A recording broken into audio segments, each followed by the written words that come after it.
Bueno, en esta oportunidad, mi grupo y yo vamos a hablar acerca de lo que es la ruptura prematura de membranas o RPM, ¿no? Siguiente, por favor. Bueno, para empezar, vamos a hablar acerca de lo que es la definición, epidemiología, fisiopatología, etiopatogenia, factores de riesgo, diagnóstico y clínica, bueno, algunos diagnósticos y exámenes auxiliares, lo que es el tratamiento y lo que son las complicaciones. Siguiente, por favor. Bueno, en primer lugar, viendo lo que es la definición, siguiente. El RPM, bueno, va a ser la ruptura de lo que son las membranas coriomnióticas que ocurre de manera espontánea previo a lo que es el inicio del trabajo de parto. Para algunos autores, por lo menos 2 horas antes de lo que es el inicio del parto, en una gestación mayor a lo que son las 22 semanas, con la consiguiente salida de lo que es el líquido amniótico, ¿no? Bueno, según otra definición de la OMS, es la solución de continuidad, o sea, va a haber una rotura de lo que es la membrana coriomniótica de manera espontánea a partir de lo que son las 22 semanas de gestación y antes de lo que es el inicio del trabajo de parto, en el cual vamos a tener una clasificación de a término, pretérmino y lo que es una previable. A término me refiero a gestaciones mayores a 37 semanas. Pretérmino vamos a tener dos, lejos de término que va a ser de 24 a 32 semanas con 6 días y cerca de término que va a ser 33 semanas a 36 semanas con 6 días. Y bueno, previable que va a ser gestaciones menor a lo que son las 24 semanas. Siguiente, por favor. Bueno, estas son algunas definiciones que tenemos que saber, que es el periodo de latencia. Bueno, este es el periodo o el intervalo entre lo que va a ser la ruptura prematura de membranas y lo que es el inicio del trabajo de parto. Normalmente esto dura 24 horas, pero se dice que es precoz cuando va a haber una actividad uterina la siguiente hora después de lo que es la ruptura. Y se dice que es prolongado cuando este va a durar más de 24 horas.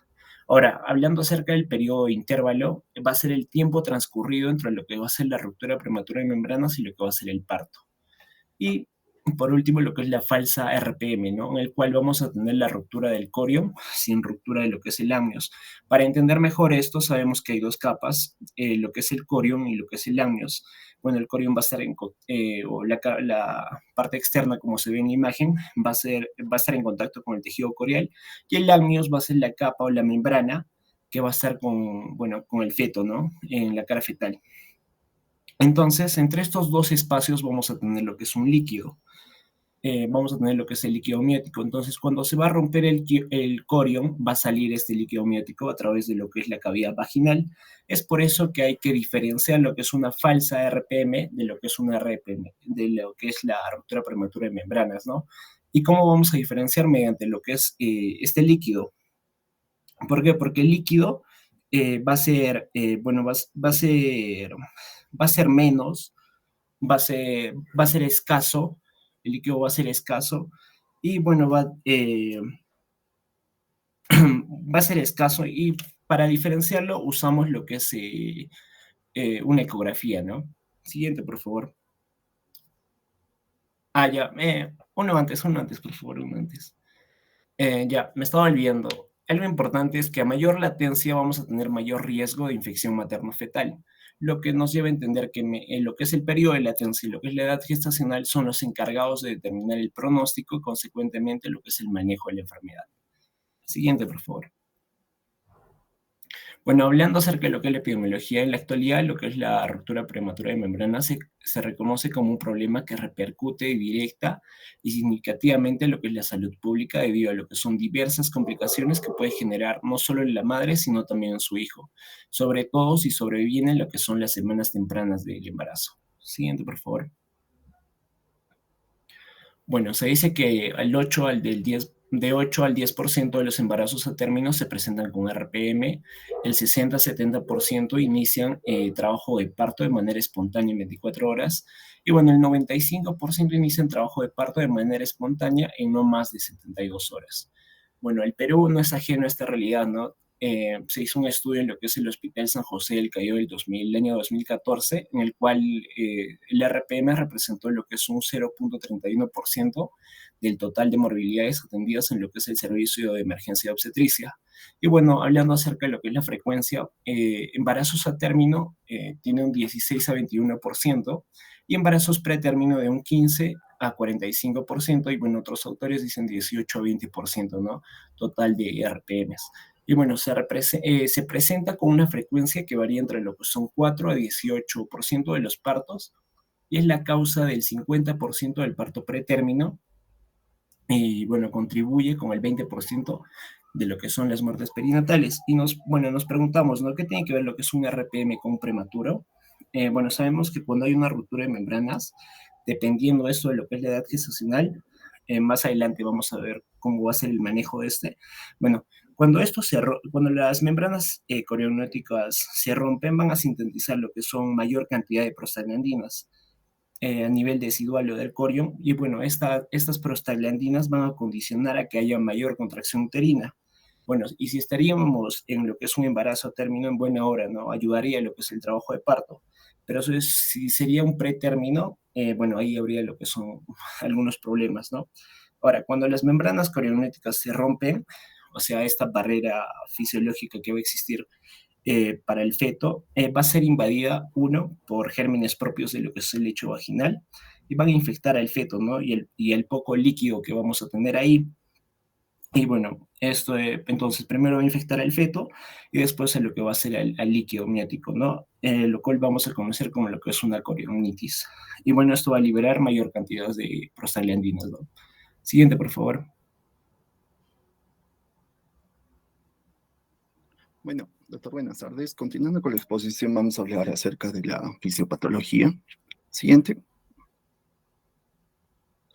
Bueno, primeramente vamos a hablar que mediante un estudio microscópico de las membranas ovulares, se pudo observar una zona morfológica alterada en extremo, en la cual esta va a llegar a caracterizar por un engrosamiento de las 4 capas que podemos observar aquí, que es la capa compacta, la capa fibroblástica, la capa esponjosa y la capa reticular. Todo esto va a reflejar ¿qué? Va a reflejar una desorganización dentro de que puede ser la desorganización del colágeno, un edema, un depósito de material fibrinoide y un adelgazamiento de las capas trofoblásticas y de la decidua. Entonces, todo esto va a tener diferentes tipos o diferentes agentes que van a llegar a producir toda esta alteración morfológica, que pueden ser infecciosos, hormonales, parácrinos, etcétera, ¿no? Entonces, va a favorecer a la ruptura a nivel supracervical antes del trabajo del parto. Es por eso que también a la ruptura prematura de membranas se le va a conocer como que va a tener que va a ser multifactorial, ¿no? Todos sus factores. Siguiente. Bueno, dentro de los factores que van a estar asociados a la ruptura prematura de membranas, vamos a ver, como podemos observar en un cuadro, al bajo peso materno, al parto prematuro previo, consumo de cigarrillos, metrorragia de segundo y tercer trimestre, algunas infecciones cérvico-vaginales y vaginosis, el polindramios, embarazo gemelar, malformaciones y tumores uterinos, conización previas, embarazos con DIU y algunas causas desconocidas, ¿no? Primeramente vamos a hablar de una causa que es la infección, en la cual esta va a estar diagnosticada por el cultivo de líquido amniótico y que mayormente esta va a ser más por la vía más común, que es la vía ascendente, va a ser por el paso de los microorganismos patógenos desde la vaginocervix hasta la decidua, al corion, amnios, la cavidad amniótica y al feto, ¿no? Entonces, también se habla de una infección periodental materna que ha sido también vinculada, aparte de esto, parte del parto prematuro y también de la ruptura prematura de membranas. Entonces, hay que recordar que también todo esto va a haber algunos gérmenes que va a tener con mayor frecuencia, van a estar aislados dentro de esta cavidad amniótica. A través de un cultivo de líquido amniótico, los gérmenes que más han sido aislados, vamos a encontrar como la ureaplasma, urealtincum, la Fusobacterium species, los micoplasmas hominis, los streptococos del grupo B, el Streptococcus viridans, la Gardnerella vaginalis y entre otros, ¿no? También vamos a hablar de una infección ovular, dentro de las cuales estos van a tener ciertos productos bacterianos, ¿no? que pueden ser como por ejemplo la fosfolipasa 2, la fosfolipasa 6, los lipopolisacáridos, que dentro de estos ellos se van a encargar de estimular y de la síntesis de las prostaglandinas, la E2, la F2 alfa, que estas van a estar por el amnios, en el corion y el adhesivo. Ahora, también va a haber ciertas participaciones también, por ejemplo, de las colágenas bacterianas, la producción de citoquinas, las interleucinas 1, 2, 6, 8 y 16, el factor de necrosis tumoral, también la MCP1, que es parte de los monocitos, algunos macrófagos y algunos granulocitos activados, ¿no? ¿Qué van a llegar a hacer todos estos? Estos van a llegar a estimular las vías celulares que van a producir el parto prematuro y también van a ser parte de la ruptura prematura de membranas, ¿no? Siguiente. También va a haber algunos otros procesos, como por ejemplo el aumento de las prostaglandinas, especialmente la prostaglandina E2, que son las encargadas principalmente, más los cambios cervicales y más un inicio de dinámica uterina, va a ver que estos van a activar las metaloproteinasas de matriz, que son los MPPs. Estos son principalmente el tipo 9, esto va a producirse tanto en el corion y en el amnios. Entonces, las principales metaloproteinasas que van a estar relacionadas con la ruptura prematura de membranas van a ser el 1, el 2, el 7 y el 9. También tenemos que hablar respecto del factor de necrosis tumoral, que dentro de esto también es importante porque van a tener dos isoformas, el factor de necrosis tumoral 55 y la 75, que estas van a activar ciertas vías celulares diferenciales en las cuales, por ejemplo, el factor de necrosis tumoral 55 va a producir la apoptosis y la 75 va a desencadenar una respuesta inflamatoria inhibitoria de la apoptosis. ¿Qué llegaría a explicar todo esto? Esto va a explicar que ciertos pacientes van a presentar una ruptura prematura de membranas, pero sin tener el trabajo de parto pretérmino. Pero en otros casos sí va a haber un trabajo de parto pretérmino, pero sin ruptura prematura de membrana. También vamos a tener la distensión de las membranas, en las cuales se puede observar la elevación de las interleuquinas 8 y de la citocina, que estos son también factores que van a amplificar las células preventiculares, las células que van a activar las metaloproteinasas, y esta también va a facilitar la ruptura de membranas, ¿no? También vamos a tener las isquemias. Dentro de las isquemias placentarias van a favorecer también la liberación de las prostaglandinas, y estas también, así como las interleucinas 6, 8, que también van a producir la microcirculación vellositaria. También las membranas fetales van a desencadenar también un parto prematuro y una ruptura prematura de membranas. El tabaquismo, también que va a producir cierto quimiotaxis de leucocitos, y esto también va a haber la liberación de enzima elastasa, que va a hacer una inactivación de ciertas inhibidores de proteasas, como la alfa-1 antitripsina, que esto va a generar ciertos radicales libres y también va a consumir antioxidantes, ¿no? Entonces, lo que va a causar va una disminución de la concentración de ácido ascórbico, el zinc y el cobre, lo que eso va a disminuir el colágeno tipo 3 y la elastina. Entonces, eso va a comprometer la integridad de las membranas ovulares y también va a ser un factor de la ruptura prematura de membranas, ¿no? Siguiente. Bueno, continuando, tenemos que la patogenia de la ruptura prematura de membranas es principalmente multifactorial, pero la edad gestacional puede orientarnos sobre una causa posible, ¿no? Se dice que en un periodo a término, el debilitamiento de estas membranas, ya explicado, puede ocurrir como resultado de cambios fisiológicos en estas, ¿no? Combinadas estas con las fuerzas de cizallamiento que se producen al momento de las contracciones, puede producirse una ruptura prematura de membranas en este periodo. En un periodo pretérmino, en la mayoría de estos casos no se puede determinar la causa exacta, pero se dice que la infección intraamniótica está presente de un 30 a un 60% de las pacientes, especialmente cuando la ruptura acontece en edades gestacionales tempranas. La infección intraamniótica puede producirse bien sea por gérmenes intraamnióticos que llegan vía sanguínea, como la Listeria monocytogenes, o el treponema, que produce sífilis, o el Plasmodium vivax, se produce la malaria, o por microorganismos cérvico-vaginales que ascienden por continuidad. Algunos de estos son considerados constituyentes de la flora normal.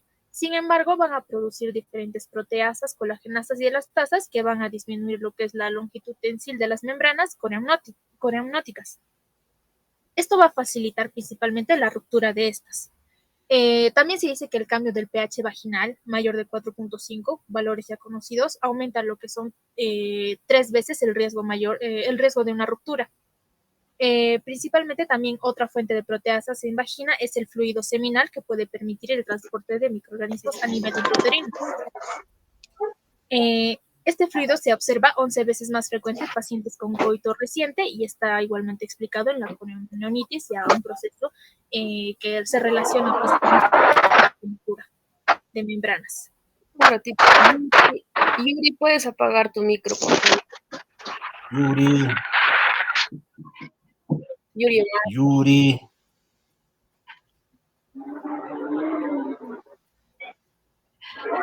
Yuri. Ha prendido su micro.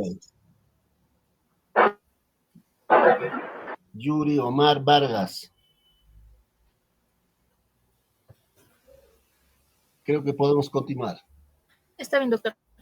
Bueno, se dice que ya microorganismos explicados, aparte de estos, y como Neisseria y Streptococo del grupo B, sobre todo estos importantes, van a modificar el pH vaginal disminuyéndolo. Se dice microorganismos como los anaerobes ya también lo van a aumentar por la eliminación de los lactobacilos, pero siempre estos no están presentes en la ruptura prematura de membranas, ya explicados con la fisiopatología y la participación de estos componentes, ¿no? Ahora, los factores de riesgo principalmente son variados, al igual que la etiopatogenia, pero en la mayoría de casos no se pueden identificar. Sin embargo, los conocidos son principalmente el antecedente de una ruptura prematura anterior, ¿no? Este va a triplicar el riesgo en el embarazo siguiente en comparación con las embarazadas que no lo presentan. Infecciones del tracto genital o intrauterino, ya relacionados con clamidia y gonorrea explicadas, convirtiéndolas en un factor muy común. La hemorragia preparto, que se lleva a cabo en el primer trimestre, va a aumentar el riesgo de ruptura de 3 a 7 veces. Los procedimientos como la cirugía fetal y la fetoscopía y también la toma de sangre de venas umbilicales percutáneas aumentan el riesgo de una ruptura prematura de membranas. Principalmente la fetoscopía es una intervención de carácter quirúrgico que se puede realizar a partir de la semana 16 de la gestación, en la que se le va a realizar una incisión para introducir un endoscopio. Esta está utilizada mayormente para biopsias, en caso de oclusión de vasos sanguíneos o en el tratamiento de una espina bífida también. Se dice que también el déficit nutricional se ha reportado que el bajo peso en las madres, ya explicado, o el bajo déficit de algunos oligoelementos en la madre y vitaminas pueden relacionarse con una ruptura prematura de membranas. Tanto la vitamina C, la deficiencia de esta, como el cobre son de gran importancia para la maduración y metabolismo del colágeno. La deficiencia de esta va a aumentar un riesgo mucho más grande de una ruptura prematura. Otros factores también podemos tener lo que es una enfermedad pulmonar o una conización cervical, ya explicado, ¿no? Y un embarazo múltiple también. Tenemos también que valores principalmente de vitamina C en estos pacientes valores bajos, como es de 0.2 miligramos por decilitro, ya aumentan el riesgo, ¿no? También las anomalías cervicales, como la insuficiencia cervical, aumentan el riesgo de ruptura prematura de membranas. El tabaquismo, ya explicado, es un factor importante también en la fisiopatología, ya que aumenta 2 a 4 veces en relación con las madres que no son fumadoras. También se dice que las concentraciones de prolactina en las membranas ovulares se han relacionado con esta ruptura.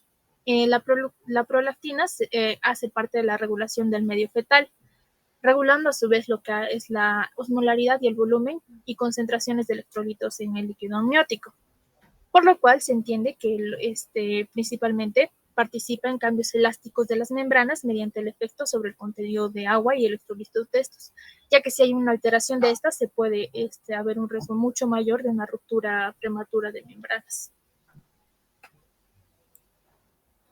Bueno, vamos a continuar con la clínica y los exámenes complementarios que van a ser parte de lo que es el diagnóstico, ¿no? Siguiente, por favor. Bueno,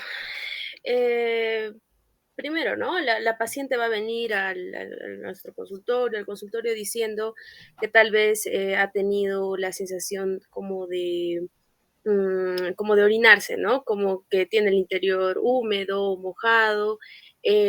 Puede llegar a decirnos que este líquido que ha salido tiene un olor como a lejía. La forma de repente puede ser continua o intermitente, aunque generalmente viene a ser continua. Entonces nos va a describir esta sensación de humedad, ¿no? Ante esto, nosotros deberíamos realizar ya lo que es el examen físico y mediante esto se va a hacer lo que es la observación directa.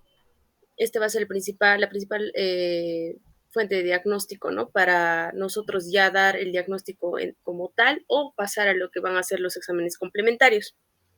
Entonces, nosotros pasaremos a examinar y de repente podemos encontrar lo que son los genitales externos húmedos, o mediante la especuloscopía, que es el principal diagnóstico, vamos a encontrar que la paciente de repente tiene en el fondo de saco vaginal, tiene lo que es el líquido amniótico, ¿no? Y a observar un líquido que suele ser transparente generalmente, o bueno, si de repente puede tornarse un poco pálido amarillento, ¿no?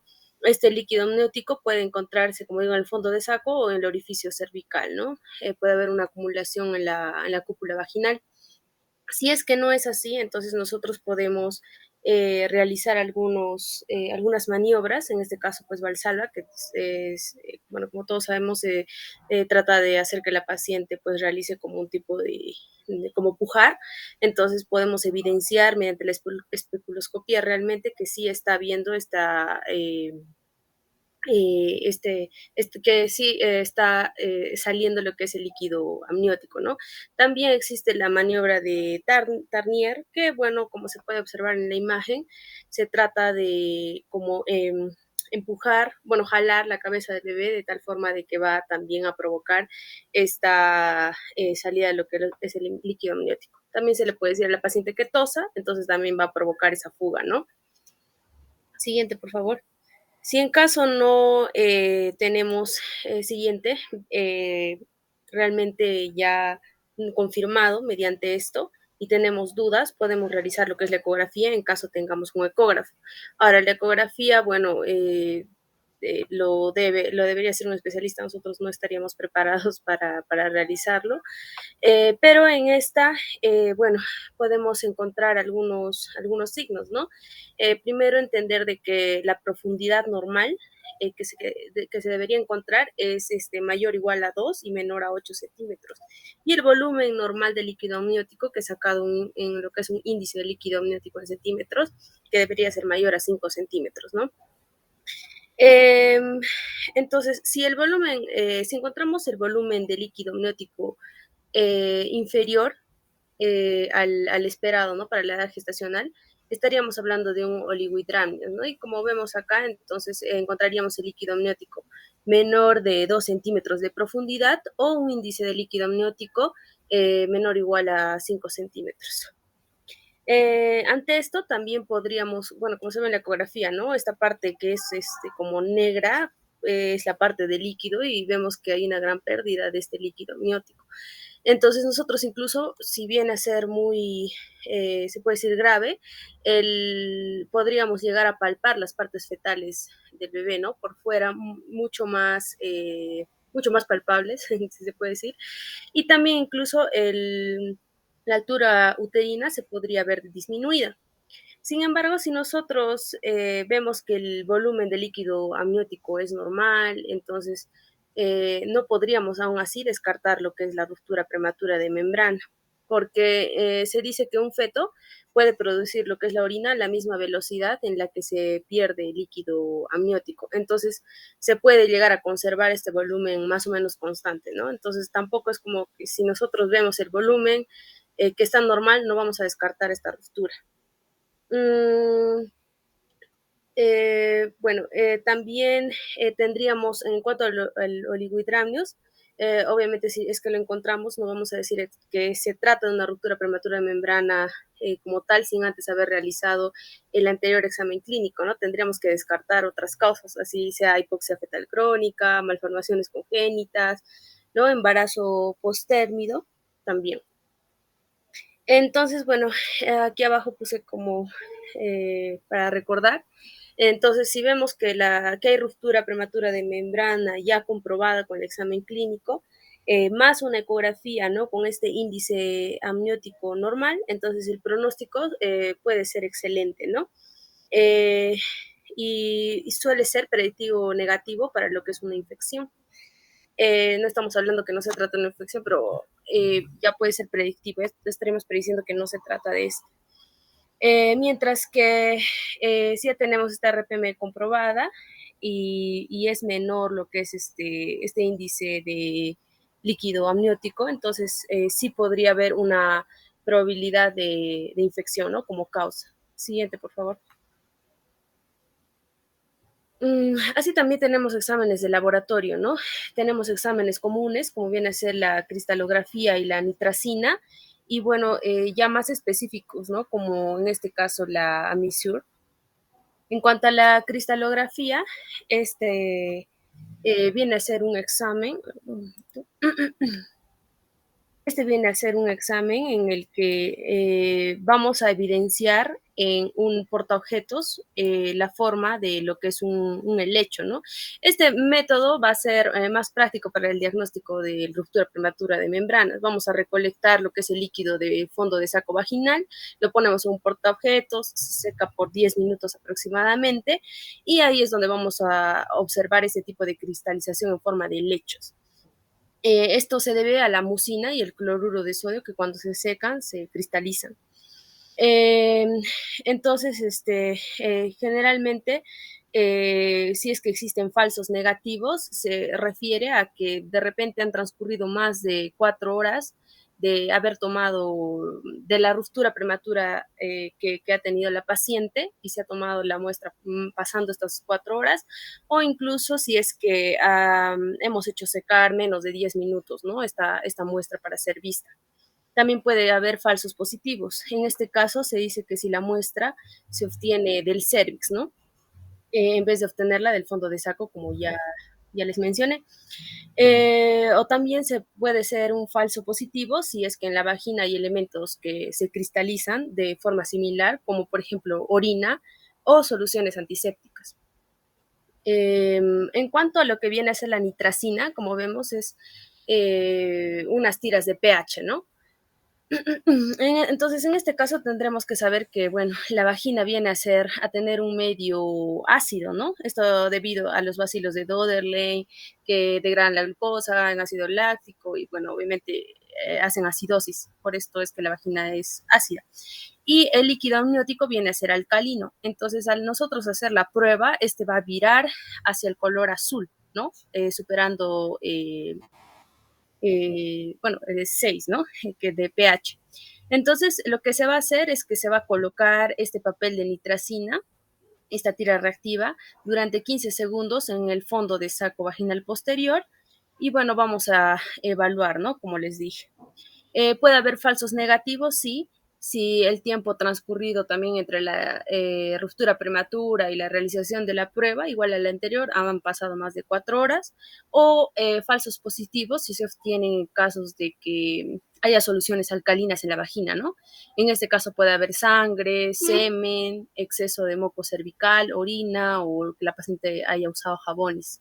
Entonces es muy importante realizar, como vemos, muy bien la anamnesis, ¿no? Y preguntar todo esto a la paciente.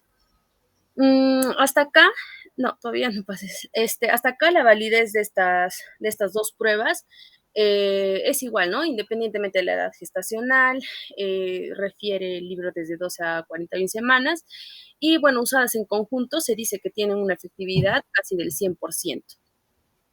En cuanto al Amnisure, por ejemplo, esta viene a ser la proteína alfa microglobulina 1, que viene a ser propia del líquido amniótico. Entonces viene a ser más específica, ¿no? Entonces vamos a sacar una muestra del fluido vaginal esta microglobulina alfa 1 placentaria se libera de las células deciduales, por eso es específica. Entonces, esta prueba es muy buena porque no se ve afectada por el semen o por pequeñas cantidades de sangre, como por ejemplo en la nitracina, ¿no? Siguiente, por favor. Aquí tenemos otra prueba que viene a ser la aminoinfusión con complejo B, que esta va a actuar como un colorante, ¿no? Y vamos a diluir 2 mililitros en 8 mililitros de solución salina, se pone una compresa, esta se pone en el periné y vamos a esperar, ¿no? Un tiempo hasta que de repente llegue a hacer una coloración o no. Si obviamente llega a colorarse, a ser reactiva, entonces vemos que sí está viendo este flujo, ¿no? En cuanto a tactos vaginales, se refiere evitarlos y bueno, vamos a hacerlo solo si la paciente ya ha empezado lo que es el trabajo de parto. Se evita porque se dice que más de 6 tactos vaginales va a incrementar la posibilidad de desarrollar corioamnionitis y sepsis materna. En cuanto a los parámetros, se dice que en cuanto a los parámetros, nosotros vamos a ver que una vez que ya tenemos el diagnóstico de RPM mediante, como hemos visto en la clínica y tal vez usando algún examen de laboratorio, entonces debemos evaluar lo más exacto que se pueda, unos 3 parámetros, ¿no? Dentro de estos está la edad gestacional, lo más exacto que podamos, la presencia o no del trabajo de parto y el diagnóstico o sospecha de infección intraamniótica. Esto es para que en base a estos nosotros podamos elegir el manejo que se le va a realizar a la paciente. Siguiente, por favor. A ver, regrese su diapositiva. ¿A qué se refiere cuando dice parámetros? ¿Qué significa? ¿Qué quiere decir? ¿Para qué sirve? Son datos, doctor, de la paciente en el momento para saber cómo vamos a actuar después. Bueno, no está tan claro, ¿no? Me imagino que querrá decir, existen ciertos parámetros para si la gestante que está con RPM asumo una conducta expectante o una conducta activa.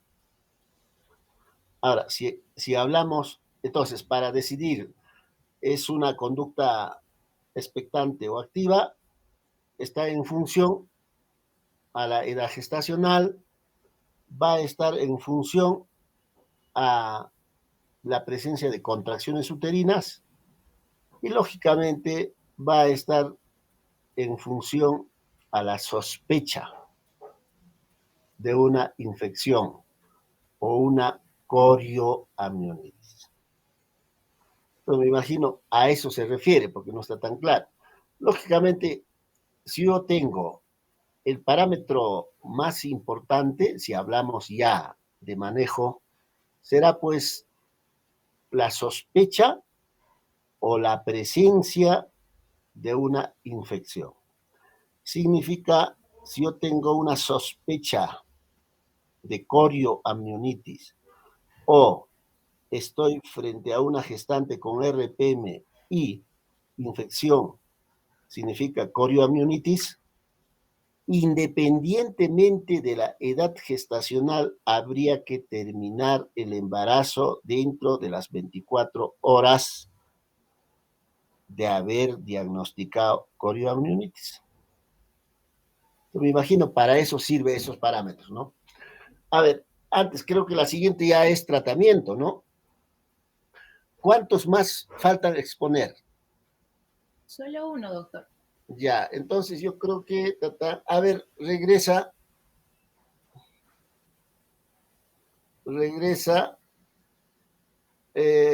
a ver, despacio. Pues, regresa uno más, ya está. Entonces, está hablando ahí, a partir de acá, está hablando de ¿cómo hacemos el diagnóstico, no es cierto?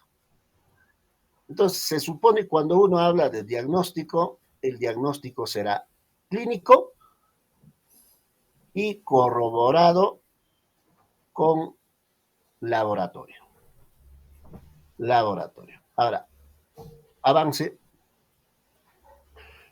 Dentro de lo que es el diagnóstico clínico, en realidad, el diagnóstico clínico es sencillo. El dato más importante es, la gestante nos dice que está mojándose. ¿Cómo lo interpretamos nosotros? Como que está perdiendo líquido. O se ha roto las membranas corioamnióticas. Y eso nosotros lo podemos apreciar, ver, observar. Basta que la paciente se pone en decúbito dorsal, lógicamente se pone en una posición ginecológica y observamos que el introito y la zona vulvoperineal está húmeda. Puede estar húmeda pues con orín, puede estar húmeda con flujo vaginal, pero en caso de líquido amniótico, el líquido amniótico es característico. Si es un embarazo a término, el líquido amniótico es claro, con presencia de grumos blancos. Y esos grumos blancos muchas veces se pegan a nivel de los vellos.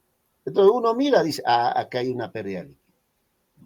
Pero seguramente va a haber casos en las que a veces no observamos. Ahí entra y nos ayuda bastante el examen físico. Pero el examen físico colocando el espéculo. Colocando espéculo. Y cuando uno coloca espéculo, en el fondo de saco vamos a observar presencia de líquido amniótico. En el supuesto de que no encontremos presencia de líquido amniótico en el fondo de saco, tenemos que indicar a la gestante realice maniobras de Valsalva. Y una de las maniobras de Valsalva es que la paciente puje. Y cuando puja, si es que es RPM, se va a evidenciar a través del orificio cervical externo y estando colocado el espéculo, la salida del líquido amniótico. Y lo otro que podemos hacer, como dice en la segunda imagen, agarramos con la mano izquierda, desencajamos el polo de presentación. Significa lo elevamos el polo de presentación, porque muchas veces puede estar ya encajado, por lo tanto no permite bajar el líquido amniótico. Entonces lo que se hace es desencajar y luego indicar a la paciente que puje. O con la otra mano nosotros presionamos del fondo. Y como está con el espéculo, ahí vamos a observar salida de líquido amniótico. Realizando esos procedimientos, historia clínica, evaluación clínica básica nada más, en el 95% hacemos el diagnóstico. Y en el 5% probablemente no, y pasamos a la siguiente diapositiva. Ya está. Entonces, pasamos 5% ecografía, prueba de helecho, prueba de nitracina. Necesitamos solo en el 5%. En el peor de los casos será 10%. Ahora, para que la ecografía sirva, necesitamos 2 ecografías. Una, la basal, significa una ecografía de hace una semana, 2 semanas, 3 semanas, en la que nos indique que el volumen de líquido amniótico estaba normal, porque eso es lo usual, porque cuando no tenga ese dato, esa ecografía de base, cuando se hace una ecografía en el momento en que nos diga que está perdiendo líquido, esta ecografía no es concluyente. ¿Por qué? Porque muchas veces la presencia de oligohidramnios no necesariamente está relacionado con RT, sino más bien con problemas de formación, vale decir, algunas alteraciones de vías urinarias, riñón y vías urinarias, vale decir, malformaciones congénitas. Entonces, en caso de malformaciones congénitas localizadas en riñón y vías, van a cursar con oligohidramnios. Eso solo se concluirá si yo tengo una ecografía base.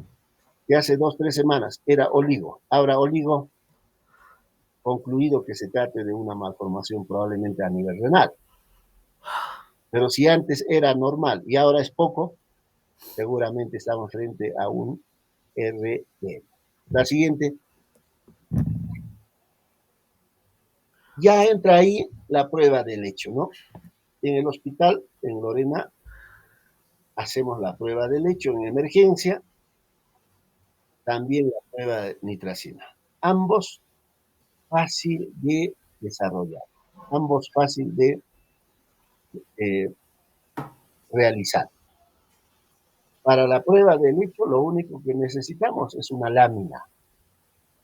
Paciente que está en posición ginecológica con el espéculo adentro y luego, generalmente, aun cuando es poco, el líquido amniótico se deposita en la valva posterior del espéculo.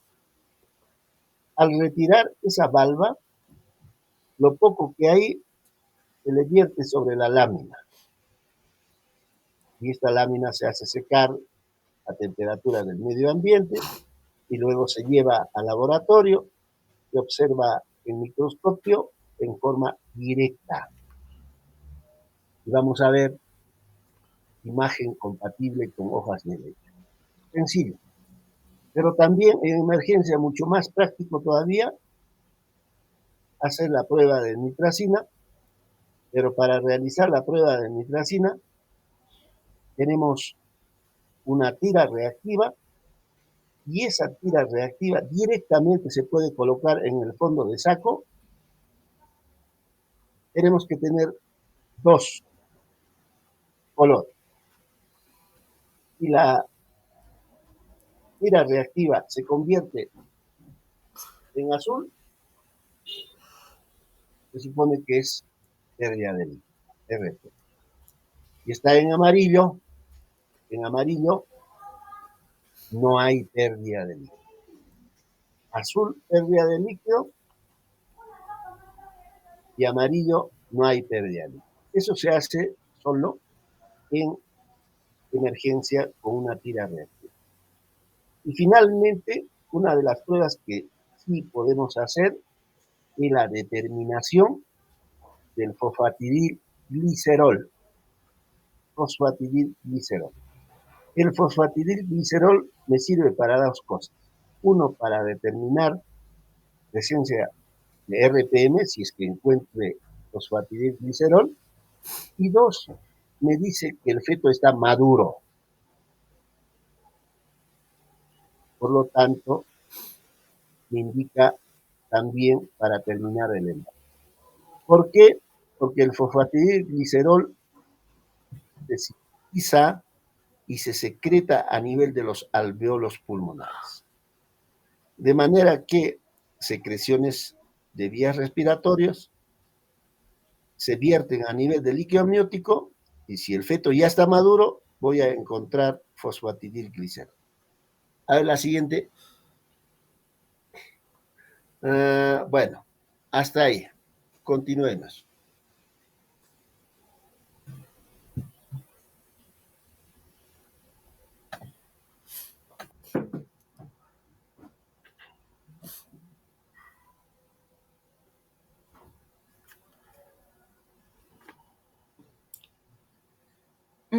Ya.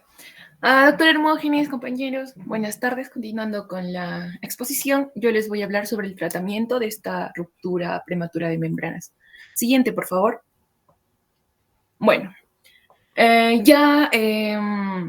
teniendo todo el diagnóstico y la clínica, va a ser muy importante para manejar a estas pacientes, la edad gestacional, la presentación fetal y el estado tanto bienestar fetal y materno. En cuanto al examen físico, en cuanto a la existencia de la infección intrauterina, tenemos que tener en cuenta el riesgo de desprendimiento de placenta, si hay un compromiso fetal, si se puede considerar o no un manejo expectante. Si ya tiene signos de infección, entonces puede ser una corionomitis y ya tendremos que darle un tratamiento. Depende de esto, como les digo, la edad gestacional y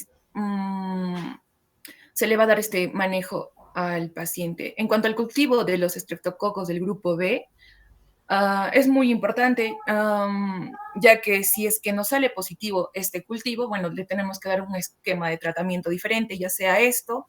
También tenemos que tener en cuenta si está en trabajo de parto o no. Si está en unas 37 semanas con esta ruptura prematura, entonces, y ya tiene las contracciones, esto tiene que seguir su curso. Sin embargo, pasó a las 32 semanas, 37 o 34, tenemos que evaluar tanto a la madre y al feto. Si está en trabajo de parto, lo más importante, tenemos que ver el test de Bishot. Este mayormente tiene que ser mayor a 7 para inducir al trabajo de parto y a la presencia dinámica uterina. Por ejemplo, lo que tenemos que ver primero, cómo está la frecuencia cardíaca de la madre fetal, si es que presenta o no fiebre. En cuanto a el examen físico que ya se le ha realizado, la esculoscopía, si hay salida de líquido amniótico, la altura uterina, la frecuencia cardíaca, temperatura, todo eso nos va a ayudar en cuanto al manejo, si está presentando los diferentes síntomas. Siguiente, por favor. Entonces, como les digo, tenemos que tener 3 cosas importantes: la edad gestacional, si tiene signos de infección o no, y si está en trabajo de parto. En cuanto si presenta una infección, se suele recomendar siempre parto vaginal, con oxitocina, una infusión intravenosa continua, misoprostol oral a bajas dosis, de 25 a 50 microgramos cada 6 horas, si esto, hasta que se inicie el trabajo de parto, más antibióticos, que van a ser la clindamicina, 6 miligramos intravenoso cada 6 horas, más la gentamicina, 240 miligramos intravenoso cada 24 horas. En cuanto al diagnóstico, si va a haber una corioamionitis, muy importante, los signos clínicos, si presenta fiebre materna, taquicardia, fetal o materna, si va a haber justamente este flujo cervical fétido, purulento, hipersensibilidad uterina o contractilidad uterina. En cuanto a los exámenes de laboratorio, va a ser todos los leucocitos, las bacterias en el líquido amniótico, cultivo positivo de líquido amniótico, una ecografía y lo que se le da a estos pacientes va a ser un tratamiento antibiótico que va a ser la clindamicina, 600 miligramos intravenoso cada 6 horas, más la gentamicina, 240 miligramos intravenoso cada 24 horas. La vía del parto va a ser, se recomienda vaginal, y si puede ser cesárea si existe una contraindicación obstétrica, ya sea materna o fetal.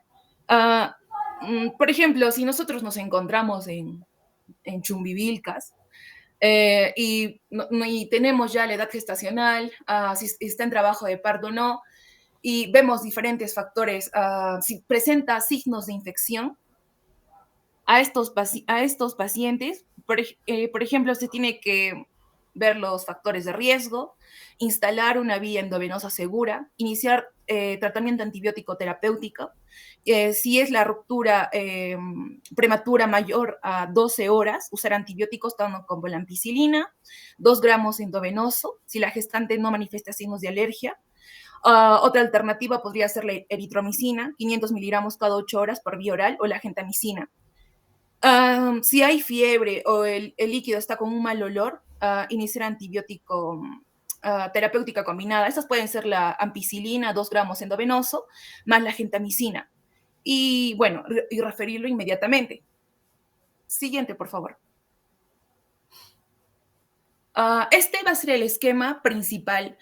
Solo el diagnóstico puede ser clínicamente, no necesitamos los demás exámenes, si es que si no estamos, si estamos lejos. Y en la profilaxis, para este momento del diagnóstico, en cuanto a la sospecha, se va a dar la ampicilina más la eritromicina durante 7 días.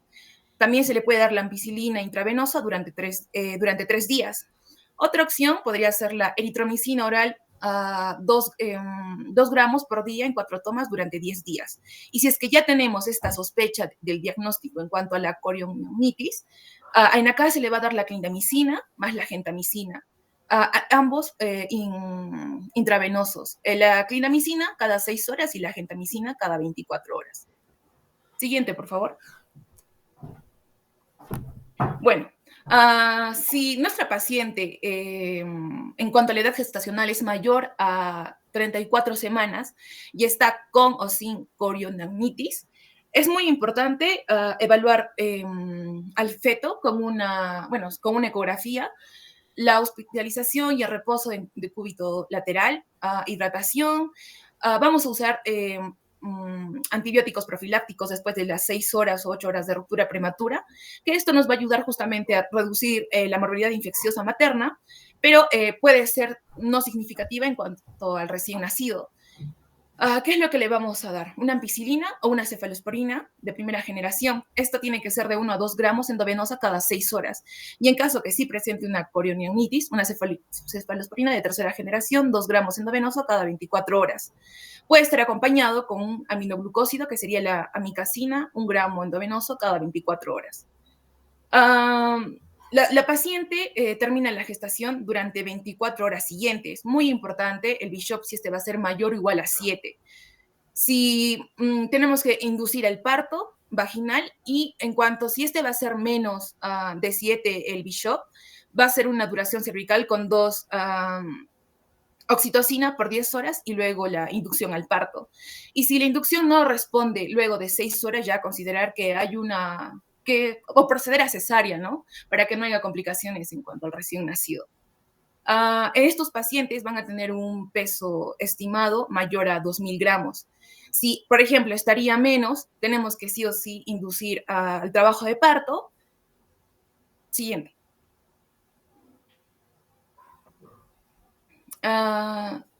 Siguiente, por favor. Igual, siempre se le va a dar este esquema de tratamiento. Que ya les he explicado, siempre van a ir la ampicilina más la eritromicina, o durante 7 días, o la ampicilina intravenosa por 3 días. Siguiente, por favor.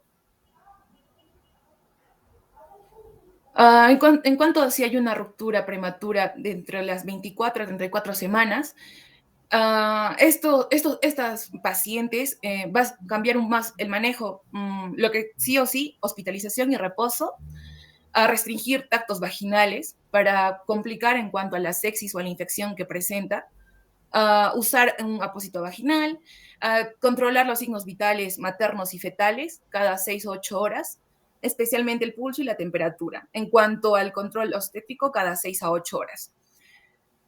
Se tiene que dar hidratación con número 18 y administrar cloro de sodio a 9%. En cuanto a los antibióticos profilácticos, de 6 horas de la ruptura prematura, se le va a dar la ampicilina o la cefalosporina, 1 gramo endovenoso cada 6 horas, o la eritromicina, 250-500 miligramos endovenoso, miligramos endovenoso cada 6 horas por 24 a 48 horas. Bueno, según el libro Cifuentes, la amoxicilina o la cefalosporina se puede dar 1 gramo, 500 miligramos vía oral por cada 6 horas, o la eritromicina 250 miligramos vía oral cada 6 horas, hasta completar el esquema de tratamiento 7 días. Pero si ya está habiendo sufrimiento fetal, está teniendo complicaciones el feto, entonces lo más importante, y está entre 24 a 34 semanas, tenemos que ver si hay o no una madurez fetal en cuanto a la gestación. Si no hay madurez pulmonar, entonces tenemos que controlar tanto las funciones vitales, un hemograma y la proteína C reactiva. La proteína C reactiva no suele ser importante como las otras ya mencionadas en cuanto a esta En cuanto a la madurez fetal, entonces tenemos que administrarle dexametasona o betametasona, proceder a la modulación con la betametasona de 12 miligramos intramuscular cada 24 horas por 2 dosis, o la dexametasona 6 miligramos intramuscular cada 12 horas por 4 días. No usar corticoides en una infección o ruptura prematura mayor a 48 horas.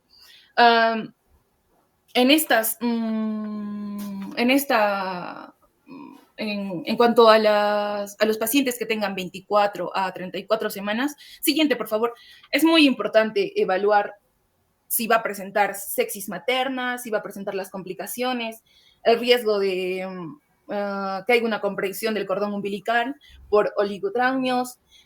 Y en acá, esta ruptura prematura de membranas, tenemos que ver sí o sí la prueba de madurez pulmonar, infusión, o si va a haber una infección en cuanto al feto amniótico. Para ver lo siguiente, este examen nos va a ayudar en... Un momento. Nos va a ayudar en cuanto al test de madurez pulmonar. Podemos usar la prueba de Clemens, la cuantificación de los cuerpos laterales. Esto el test de diagnóstico de madurez fetal mide tanto la relación del surfactante como la albúmina. Esta prueba puede mostrar la capacidad predictiva, lo que nos va a ayudar además viendo, ¿no? Si el líquido amniótico o vemos que estas pruebas no nos dan una madurez fetal, bueno, tenemos que administrarle antes del trabajo del parto la dexametasona o la betametasona. Siguiente, por favor.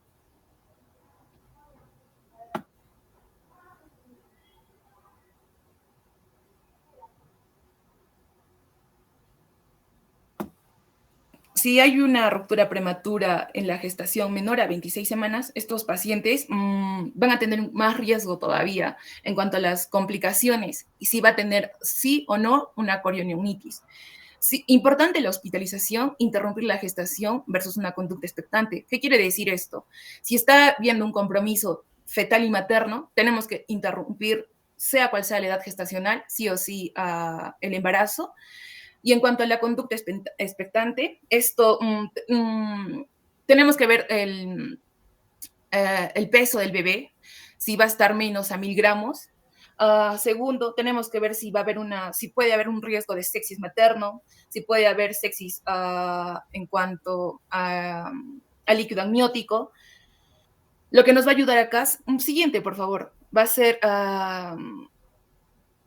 ¿Qué haríamos acá si estaríamos lejos? Sí o sí lo tenemos que referir. Sin embargo, si nosotros tenemos la técnica o estamos tenemos la técnica de una inmunoinfusión transabdominal o la transcervical, la inmunoinfusión transabdominal, como su nombre lo indica, se va a utilizar tanto por el transparieto abdominal, con una aguja calibre de 20 a 22, guiado justamente por la cavidad amniótica, y transfundimos de 400 a 50 cc de solución salina fisiológica a temperatura de 300 grados centígrados de un tiempo aproximado de 1 hora. ¿Qué es lo que nos va a ayudar a esto? A darle o a tener más líquido. Y este procedimiento se repite semanalmente. ¿Cuándo le vamos a dar esto? Si está por menos de 5 centímetros. Y ahí sí o sí le tenemos que administrar. Lo que se quiere es justamente, ¿no?, prolongar un poco más para que se le pueda dar o para que no tenga estas complicaciones. ¿Puedes retroceder? Solo un clic, por favor. Y bueno, en caso de la corioneumonitis, ya les he dicho, esto mayormente tiene taquicardia fetal y materna, la fiebre mayor a 38 grados, dolor uterino. El líquido amniótico puede estar purulento o fétido, la proteína C reactiva mayor a 2 miligramos sobre decilitro por 5, y los leucocitos mayor a 12.000 por campo. Y bueno, la ecografía, si tiene o no oligoagnio severo, que si el ILA puede estar menor a 2. Importante en esto, interrumpir el embarazo, ya sea a la edad gestacional. Puede producir una distrés, infección materna o fetal. Siguiente, por favor. Siguiente. Y bueno, acá están los glucorticoides. Si se presenta entre las 26 a 34 semanas, sí o sí se le tiene que dar esto. Lo ideal va a ser la betametasona, un esquema de 20 microgramos dividido en 2 dosis, y va a ser intramuscular separado por 24 horas. Ahora, en opcional, la dexametasona, que este va a ser 24 dividido en cuatro dosis. Esto va a ser intramuscular y se va a dar cada 12 horas. Y dar dosis de rescate si la paciente recibió un ciclo completo para la maduración pulmonar más una semana antes de la edad gestacional, y esta va a ser menor a 34 semanas. ¿Qué es lo que tenemos que hacer con estos pacientes? Primero, evaluar tanto si hay infección clínica o no, si el monitoreo fetal, como si hay infecciones, cómo está su frecuencia cardíaca, materna, fetal, y si está en trabajo de parto o no. Si ya tenemos todo esto en cuanto con el examen físico, la historia clínica, segundo es pasar al laboratorio, una ecografía, una amniocentesis en cuanto a la vagina, los cultivos, de todos estos que suele... podemos tener los bacteroides, la Gardnerella o el Escherichia coli, la Klebsiella, Haemophilus. Siguiente, por favor. Y bueno, si tenemos el estreptococo sale positivo en nuestro hemocultivo, entonces tenemos que darle una penicilina. Esta va a ser de 50 unidades internacionales intravenosos. Va a haber una dosis inicial. ¿Y qué es lo que tenemos? Continuar con la penicilina de 2 a 0.53 unidades internacionales intravenosa cada 4 horas hasta que se inicie el parto.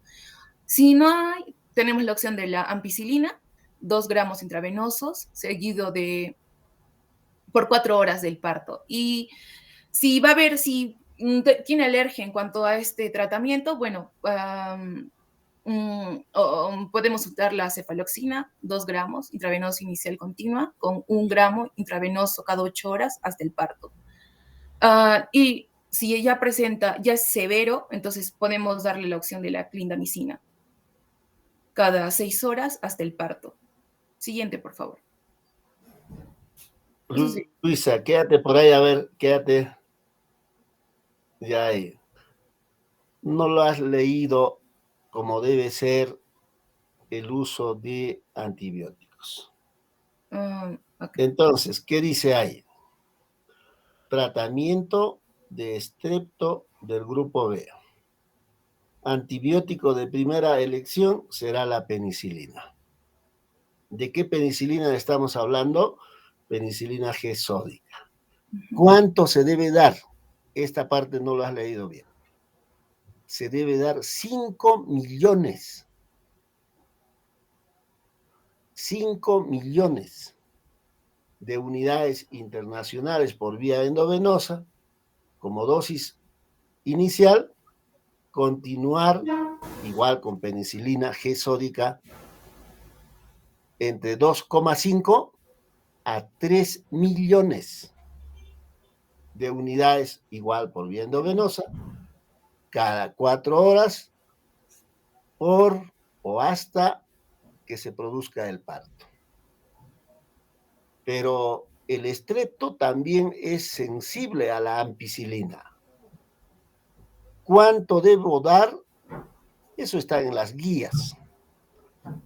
2 gramos de entrada o de inicio, luego 1 gramo por vía endovenosa cada 4 horas hasta 6, hasta el parto, hasta el parto. Ahora, en la guía también van a encontrar es entre 4 a 6 horas. Dice ahí, se supone uno de los antibióticos que genera reacción adversa de tipo alergia es la penicilina. Entonces, dice, si esta gestante presenta reacción o alergia y no es severa, en vez de penicilina, en vez de ampicilina, podemos usar cefalosporinas de primera generación. ¿Cuánto? 2 gramos, como dosis de entrada inicial por vía endovenosa. Luego 1 gramo por vía endovenosa cada 8 horas, hasta que se produzca el parto. Pero si la reacción alérgica es severa, no puedo usar penicilina, no debo usar ampicilina, no debo usar amoxicilina, no debo utilizar ninguna de las cefalosporinas, primera, segunda, tercera. Y si necesito, utilizo la clindamicina. La clindamicina, como está ahí en la diapositiva, como dice, 600 miligramos endovenosa cada 6 horas, igual hasta el parto. Perfecto, sigamos. Bueno, en cuanto a las complicaciones, siguiente, por favor. Pueden presentarse tanto maternas y fetales o neonatales. En cuanto en cuanto a las complicaciones neonatales, puede haber una infección neonatal, sepsis, asfixia perinatal, ADGAT bajo, tanto al 1 y a los 5 minutos, bajo peso al nacer. La complicación de esta ruptura prematura, sobre todo, va a ser la prematuridad, ¿no? Una hipoplasia pulmonar. La hipoplasia pulmonar va a ser justamente la complicación de aquellos embarazos que produce antes de las 25 semanas de gestación y que van a cursar con los oligoamnios severos de la larga evolución, mayor a incluso hasta 3 semanas. Es una complicación grave, mayormente va a haber mucha mortalidad en estos pacientes, hasta un 80%. Se va a caracterizar porque justamente el pulmón fetal va a ser incapaz de retener o intercambiar el líquido amniótico y podemos evidenciar en la ecografía muestras características como torácica, la circunferencia abdominal, que puede ser bajo el promedio, que puede ser bajo. Podemos tener hemorragia intraventricular, deformidades ortopédicas. Esta asfixia perinatal se puede dar por el cordón secundario al oligamios, el desprendimiento prematuro de placenta, normicesta, las distocias de presentación, si es en cuanto a edad materna o a la madre, puede haber una infección materna, que esto puede desencadenar la asfixia perinatal. Va a ser importante monitorizar tanto la frecuencia cardíaca, fetal, el perfil biofísico, que van a estar sobre todo alterados en estos casos. Y bueno, lo que más se evidencia en estos pacientes es la infección neonatal, que tiene que ser lo que más tenemos que prevenir. En cuanto a las complicaciones maternas, puede haber una corionionitis, una endometritis, también puede presentar sepsis, infección puerperal como la endometritis, infección de la episorrafia o la pared del útero. Siguiente, por favor. Ya, Luisa, a ver, regresa a su tratamiento.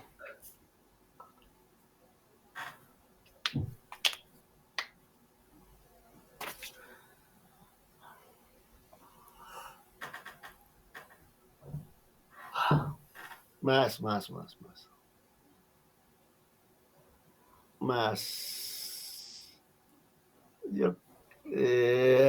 Bueno, a ver, una menos, o sea, avanza, regresa uno más y ya manejo. Ahí quédate en manejo.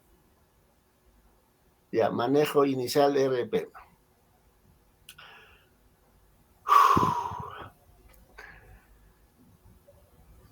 Hecho el diagnóstico, se supone de RPM, hecho el diagnóstico de RPM, estas gestantes tienen que hospitalizarse. Y en el hospital vamos a asumir dos conductas. Manejo expectante y manejo activo del RPM. Creo que por ahí más o menos está ideado cómo debe ser el manejo. Entonces, las gestantes por encima de 22 semanas hasta 40 se agrupan en 3 grupos. Avanza una diapositiva. Ya, por ahí creo que nos puede ayudar. Se agrupan en 3 grupos. Un grupo, gestantes de 34 semanas o más. Incluye a partir de 34 hasta 40, 41, 42 semanas, si es que hay. El otro grupo será de 28 semanas a 33 con 6 días. 33 semanas con 6 días. Y el otro grupo, menos de 28 semanas. Entonces, cuando uno habla de manejo conservador o activo, está en función en cuál de estos grupos estamos. 34 más, 28 a 33 con 6 días o menos de 28. En caso de 34 semanas o más, lógicamente el manejo debe ser activo. ¿Qué significa? Después de hacer sus análisis de laboratorio iniciales, si espontáneamente el trabajo de parto no inicia dentro de las 12 horas de haberse producido el RPM, se debe de inducir. O sea, esperamos solo 12 horas, pensando en que en estos 12 horas espontáneamente arranca el trabajo de parto. Si no arranca el trabajo de parto, inducimos. Ya sea con oxitocina, ya sea con prostaglandina. En el Hospital Lorena más inducimos en la actualidad con prostaglandinas. Entonces, manejo activo en este grupo. En el grupo de 28 semanas a 33 con 6 días, acá sí, inicialmente manejo conservador. ¿Qué significa? Este grupo, teóricamente, no está maduro. Por lo tanto, maduramos al producto de la gestación, en especial los pulmones. Maduración pulmonar. ¿Con qué maduramos? Tenemos dos opciones. La betametasona, 12 miligramos, cada 24 horas por 2 dosis. O la dexametasona, 6 miligramos cada 12 horas por 4 dosis. Ya sea con beta o ya sea con dexa, en 48 horas, teóricamente, hemos ayudado al producto de la gestación a que se produzca la maduración. Después de esto, 48 horas, si arranca el trabajo de parto, que el parto o el trabajo de parto continúe. Si no arranca el trabajo de parto, mantenemos a la gestante en el hospital, hospitalizado, siempre monitorizando clínicamente y laboratorialmente. Observamos. ¿Hasta cuándo? Hasta que llegue a 34 semanas. Y a partir de 34 semanas inducimos. Pero vamos a suponer, hemos arrancado con una gestante de 29 semanas. Lógicamente hemos madurado los pulmones, para lo cual necesitamos solo 48 horas. Y luego monitorizamos clínicamente y laboratorialmente. Y por decir, a la semana, siento con 29 semanas, a las 30 semanas, en otros casos será después de 2 semanas, 31 semanas, empieza a presentar signos clínicos de una complicación infecciosa que sería una corio, o signos de sufrimiento fetal, terminamos el embarazo. Terminamos el embarazo por la mejor vía para ese caso. Y la mejor vía para ese caso probablemente será una cesárea si es que es sufrimiento fetal. Y si se trata de una corioamnionitis, de preferencia intentamos que se termine el embarazo por vía vaginal, para lo cual induciremos el trabajo de parto. Pero debe quedar claro que el embarazo, en caso de corio, debe determinarse dentro de las 24 horas de haberse diagnosticado el embarazo, o de haberse diagnosticado la complicación corioamnionitis. ¿Qué hacemos con gestantes menores de 28 semanas? 24, 25, 6, 27 semanas. Acá sí es un manejo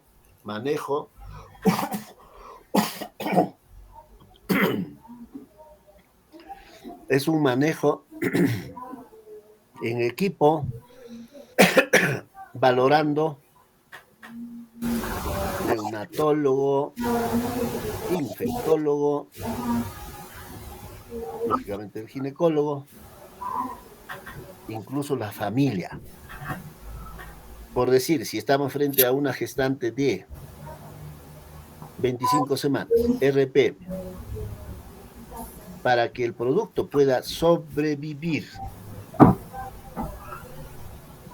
de 25 semanas, siquiera debe llegar a 30 semanas. ¿Cuánto es eso? Estamos hablando 5 semanas, significa 1 mes y 1 semana. Pero en ese tiempo, nuestra preocupación es, aun cuando pueda sobrevivir, ¿cuál será la calidad de vida? Entonces, eso se tiene que explicar a los familiares y se decide en conjunto. El esposo, la gestante, algún otro familiar más, el neonatólogo y el ginecólogo. Si después de explicar qué puede pasar, porque va a ser prolongado el manejo conservador, tanto para la madre como para el producto de la gestación, ellos aceptan, entonces asumimos esa conducta expectante. El esposo, ella, algún otro familiar tiene que saber que se puede complicarse. Y cuando se complica, por decir, con una corioamnionitis, incluso puede perder el útero. Y también el feto, ¿no? Entonces les decía, se induce Si es después de 34 semanas, a 12 horas de RPM. Y el otro problema es antibióticos. ¿En qué momento empezamos con los antibióticos? Independientemente de estos tres grupos, antes de 28, entre 28, 33,6 y 34 o más. ¿A cuántas horas de haberse producido el RPM debemos empezar con antibióticos, Luisa? De 6 horas, doctor, de 6 a 8 horas. Claro. Entonces, esperamos 6 horas. 6 horas. No arrancó o estamos en inicio de trabajo de parto, empezamos con los antibióticos.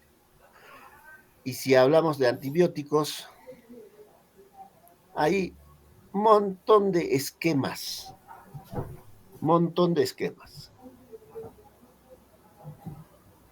Por ejemplo, en RPM de gestantes pretérmino, el esquema más usado es la ampicilina más eritromicina. Embarazos a pretérmino. Pero si estamos en gestantes a término o después de 34 semanas, solo es un antibiótico, que puede ser la ampicilina, que puede ser amoxicilina clavulánico o cefalosporinas de primera generación, solo un antibiótico. Cuando sospechamos o una de las complicaciones que uno puede esperar que se presente será pues la corioamnionitis. Cuando sospechamos corioamnionitis, vamos a sospechar solo un criterio. Entonces, cuando uno habla de corioamnionitis, hay criterios mayores y hay criterios menores. Y si hablamos de criterios mayores, será la fiebre. La fiebre. Basta que se presente una temperatura de 38 o más de 38 en una gestante con RPM, pensar en una corio, por lo tanto, la fiebre se convierte en un criterio mayor. Ahora, ¿cuáles son los criterios menores? Será taquicardia materna, taquicardia fetal, será dolorabilidad uterina, será el flujo o el líquido amniótico con mal olor o purulento, y será los análisis laboratorio tipo leucocitosis, hemograma en la que encontramos leucocitosis, y o las proteínas C reactivas. Entonces, la complicación más frecuente en la madre será corioamnionitis. Lógicamente, la corioamnionitis, hay una diapositiva, la segunda diapositiva regresa. Hasta el inicio. Segunda diapositiva. Entonces, corioamnionitis está en relación directa con periodo de latencia. ¿Y qué es el periodo de latencia? El periodo de latencia es el tiempo que transcurre entre la presentación de RPM y el inicio de trabajo de parto. Cuanto más prolongado el periodo de latencia, como dice ahí, RPM prolongado. Cuando el RPM tiene una duración más de 24 horas, habrá más complicaciones maternas y o fetales. Y lo otro que debe quedar claro es cuando uno habla de pérdida de líquido, existen dos términos. ruptura prematura de membranas o ruptura precoz de membranas. Entonces, yo puedo estar frente a una gestante que tiene pérdida de líquido como consecuencia de ruptura prematura de membrana o como consecuencia de ruptura precoz de membrana. ¿Cuál es la diferencia entre uno y otro? Ruptura prematura, como dice ahí, o en la diapositiva anterior, creo, una pérdida, una ruptura de membranas durante el embarazo hasta 2 horas antes del inicio de trabajo de parto. Hasta 2 horas antes. ¿Qué significa? Solo por mencionar un ejemplo, gestante de 38 semanas, viene por emergencia y dice que perdió el líquido a las 7 de la mañana. 7 de la mañana. Y la gestante viene a las 10. Y no hay contracciones uterinas. Eso es ruptura prematura de membranas porque es 2 horas antes del inicio de trabajo de parto. Cuando decimos que es una ruptura precoz de membrana, cuando las membranas se rompen desde que inició el trabajo de parto,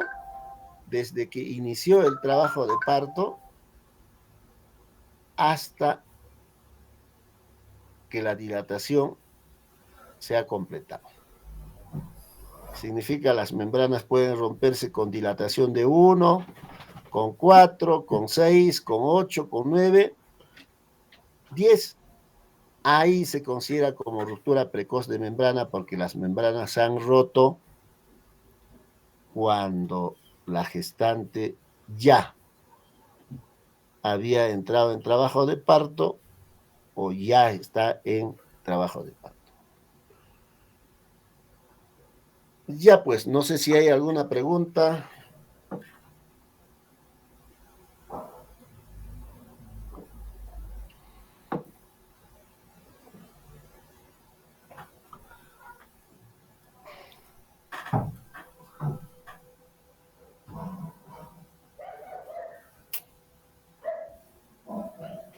Ahora, eso de amnioinfusión, yo no vi ni en la maternidad de Lima, que es el Instituto Materno Perinatal. Es más teórico que práctico, ¿no? Y seguramente más riesgoso, porque estoy entrando por la vagina, un dispositivo, por el canal cervical, he roto la membrana con un aparatito, por decir una aguja, y a través de esa aguja estoy introduciendo el agua. Entonces, más riesgoso y probablemente nada beneficioso, tanto para la gestante como para el producto de la gestación, ¿no? Por lo tanto, en el Perú, por lo menos, yo no vi.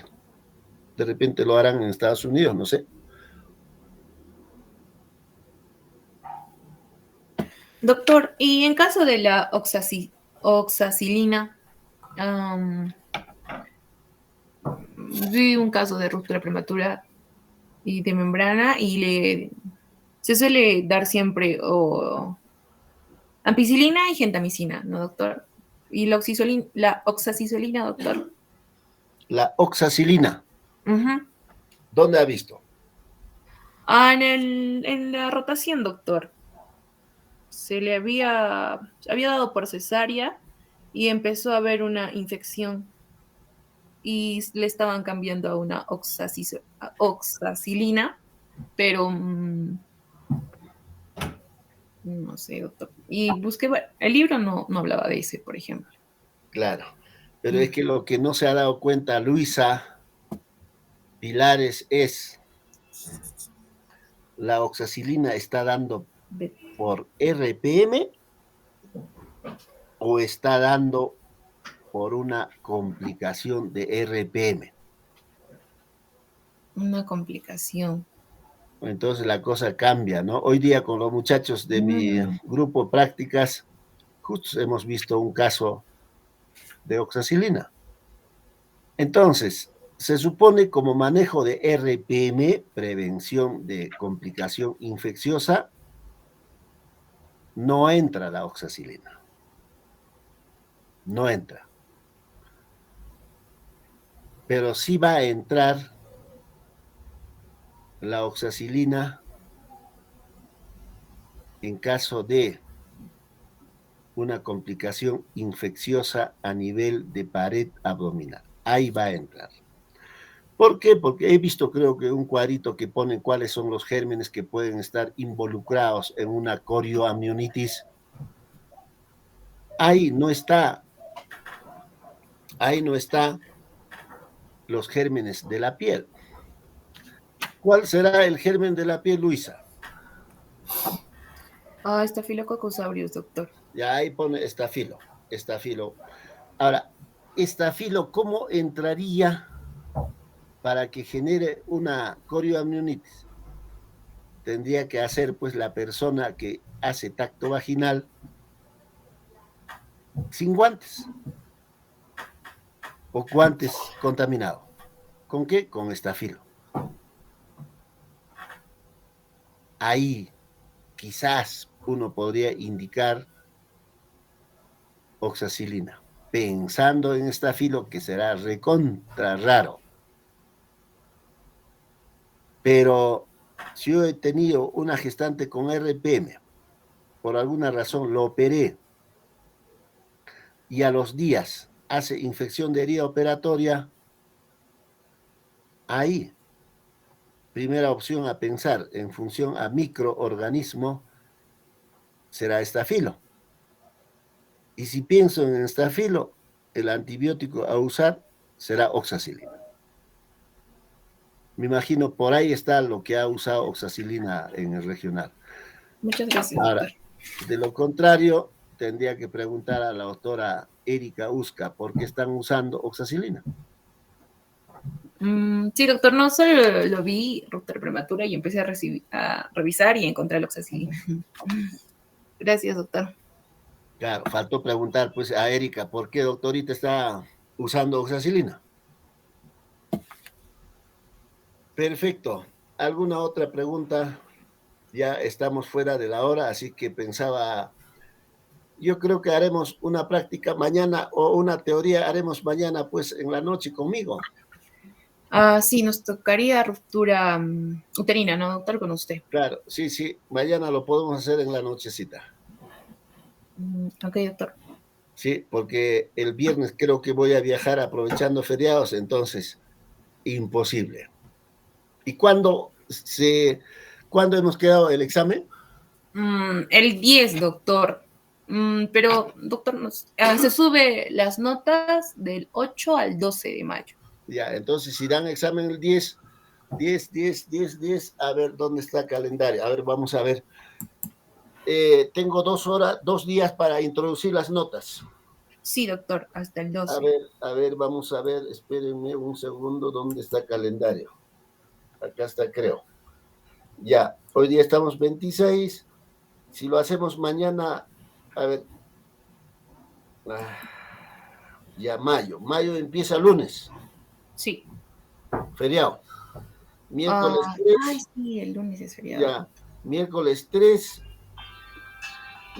3.